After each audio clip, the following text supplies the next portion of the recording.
So nothing brings out envy and desire quite like competition. And we're most competitive not at what we're good at, but at what we think we ought to be good at.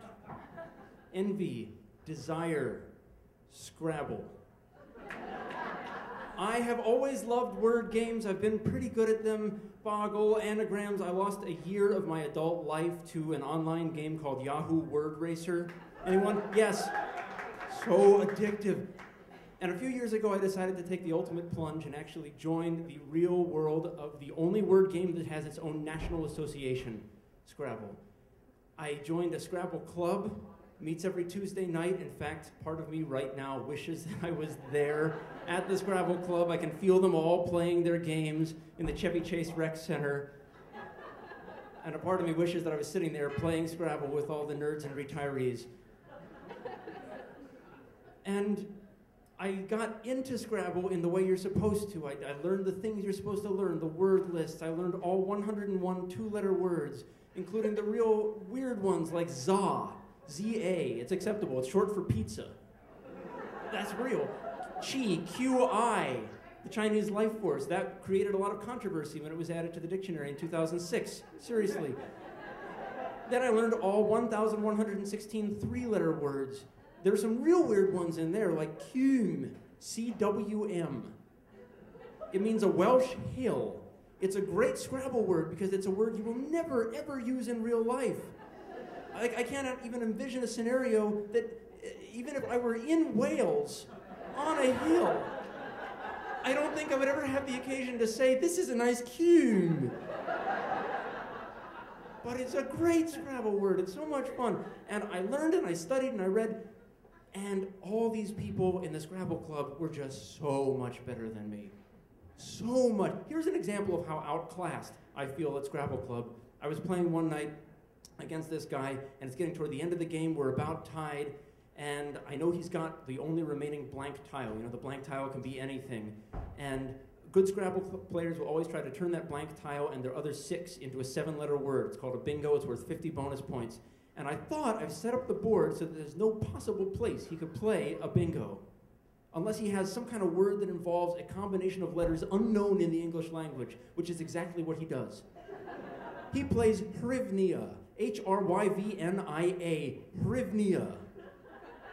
I say challenge, which is the Scrabble equivalent of saying, I call bullshit on you, you lying asshole. And then we stand up, we go to the dictionary, we look it up. Sure enough, Hrivnia. It's real. And as we are sitting back down, and I am saying to him that I am so impressed, I'm like, who even knows the word Hrivnia? What the hell is a Hrivnia? As I am saying this to him, another Scrabble player overhears us, walks by, reaches into his pocket, and puts something down on the table. It's a Hrivnia. A Hrivnia is a small Ukrainian coin. That's how good these people are. Not only that they know the word Hrivnia and can find it in a rack of 7 letters and one blank among them, but they actually carry a friggin' Hrivnia in their goddamn pockets. So it's with this feeling of inadequacy that I went to a Scrabble competition. And most Scrabble competitions, they're these big, involved affairs. There are rankings and ratings, and they choose who you play against. And this was a little one. This was just a fundraiser. And the way they decided to score this was they're going to award the prizes based on your spread, how many points you've beaten your opponent by, and they assign the opponents at random. I didn't know exactly what was going to happen, whether I was going to have any chance in this thing, until I sat down across from my opponent and noticed that my opponent was 11. And now, before I tell you what happens next, I must say, in my defense, there are good 11-year-old Scrabble players. 11, 12-year-old players regularly win these national competitions sometimes. So I didn't know that I wasn't necessarily facing off against a little genius. But that's not what happened. This was just some kid.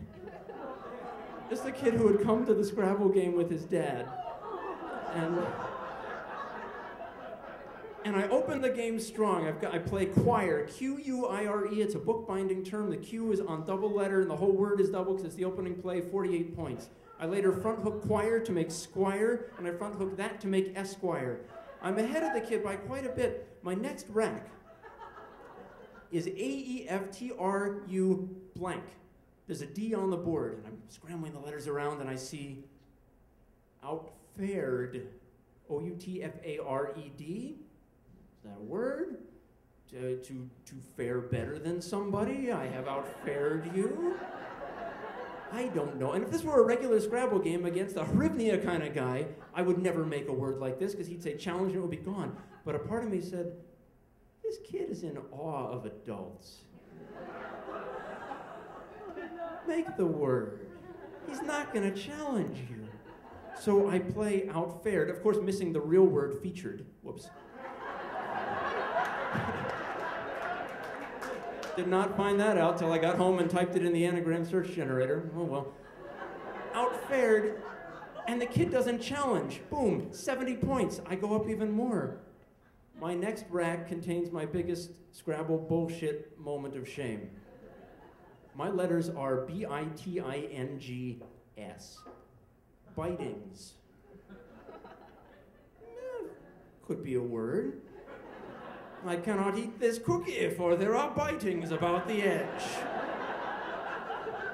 Certainly looks valid, I don't know. But as I'm looking at the board, I'm thinking, well, you know, bitings, maybe, maybe not. I wouldn't even have any place to play it any. Wait a minute. Choir, squire, esquire, besquire? Milady, I besquire thee about town. So I play it, bitings and besquire. The B is on triple word score, so each word is tripled, including the one with a Q in it. I get 50 bonus points. The play is worth 140 points.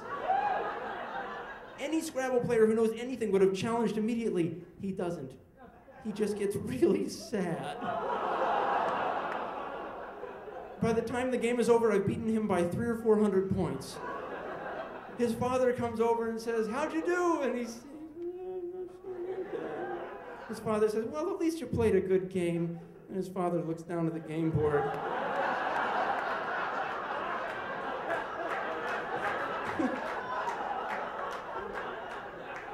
Outfared, bitings, besquire, and 2 or 3 more than I had made. He just gives me this look. Really? I won second place in the competition. I went up and claimed my prize very quietly. My prize was a t-shirt. Envy and desire had compelled me to kill a child, metaphorically, for a t-shirt. I still have the t-shirt, but I have not yet put it on. Not because I feel shame, though I do. Not because I'm embarrassed, but because, quite appropriately, to always remind me of this moment, I discovered when I got home that the t-shirt is a children's medium. Thank you very much.